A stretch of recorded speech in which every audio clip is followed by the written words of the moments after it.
message from Her Excellency Mrs. Miriam Katagum, Ambassador, Permanent Delegate of Nigeria to UNESCO, on the occasion of the Calabar School of Philosophy celebration of the 2015 UNESCO World Philosophy Day.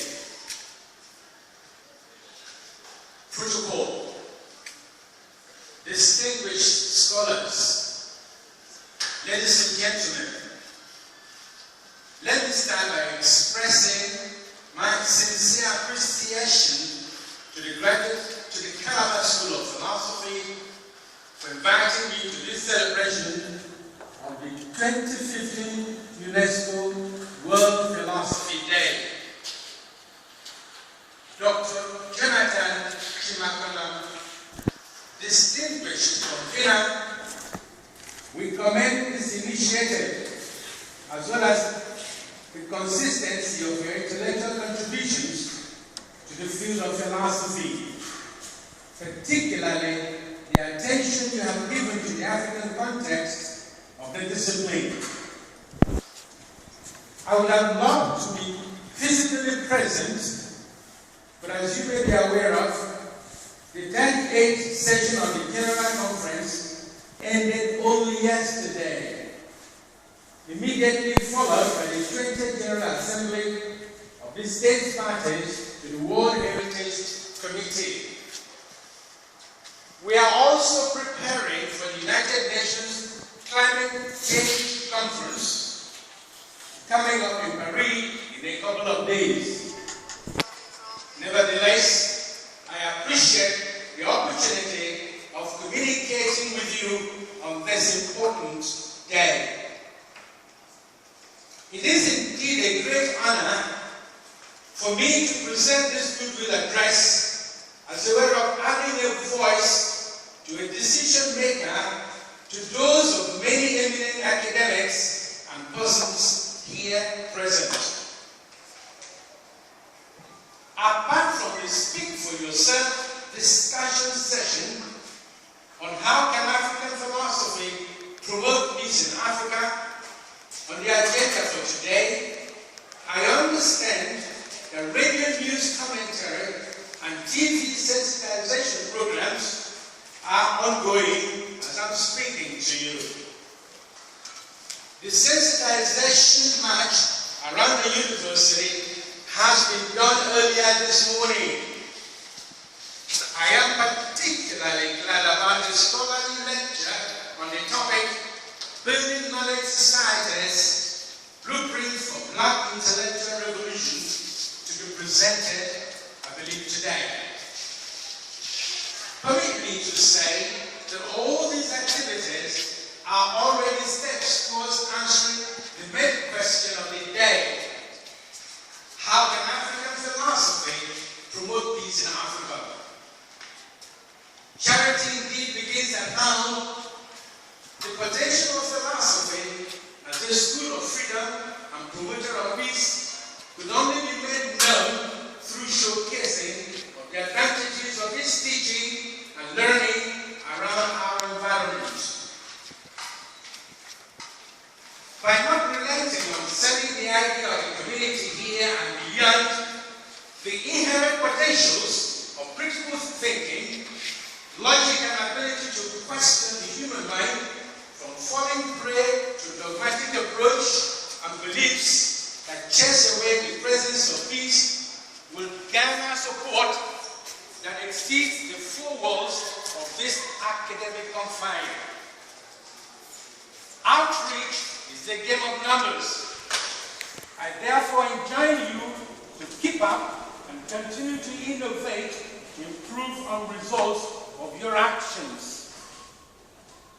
Having said this, let me now go to the main focus of this Goodwill address. I am hinging it on two salient points.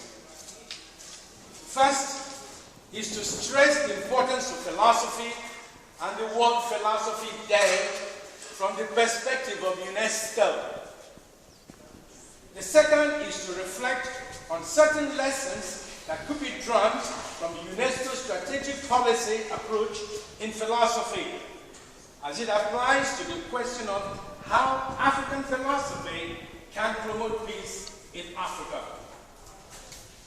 I definitely cannot begin to define philosophy in this gathering, given that many of you are specialists already and advanced students of philosophy. But we know that philosophy connotes, quote, love of wisdom, logic, and a vivid spirit of critical assessment.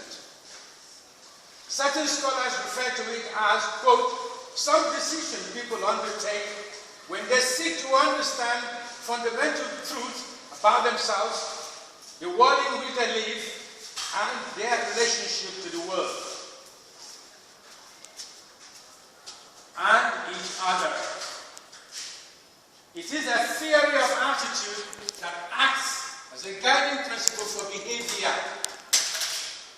This underlying factor of choices and consequences, and the affirmation that philosophy is a school of freedom, a means of finding peace and harmony in situations of critical choices and taking right decisions, give this subject its prominent place in the international community and in UNESCO in particular. As a matter of fact, if you allow me,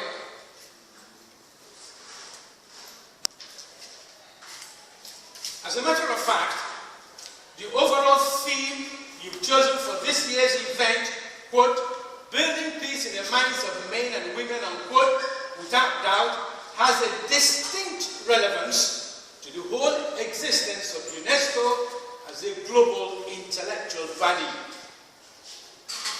70 years ago, the United Nations Educational, Scientific and Cultural Organization, UNESCO, was established as a response to the devastation caused by an unprecedented Second World War.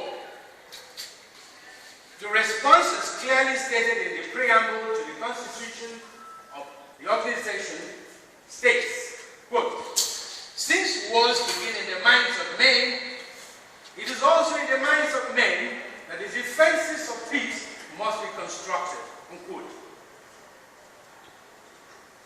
This bears witness to the power of the human mind, the intellectual possibility to question its existence, action and inaction, as well as their effect on the environment in which we live.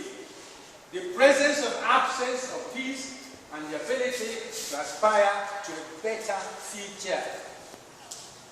UNESCO was born out of questioning process on the possibility of and necessary conditions for the establishment of long-term peace and security in the world. Indeed, UNESCO as it stands today is an institutional response to a philosophical question that had already been asked many years ago by Albert de Saint-Pierre, Jean-Jacques Rousseau, and Immanuel Kant on the war and possibility of perpetual peace.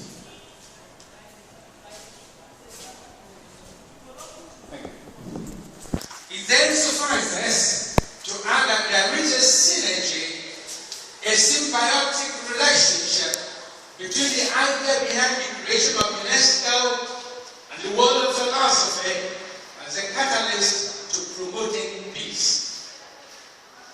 While UNESCO was born out of the search for persistent peace in the world, the organization's actions has always been targeted at highlighting the importance of a discipline that is not only speculative or normative, but poised to build in humans the ability to continually and critically question its environment in order to give meanings to life and action in every context.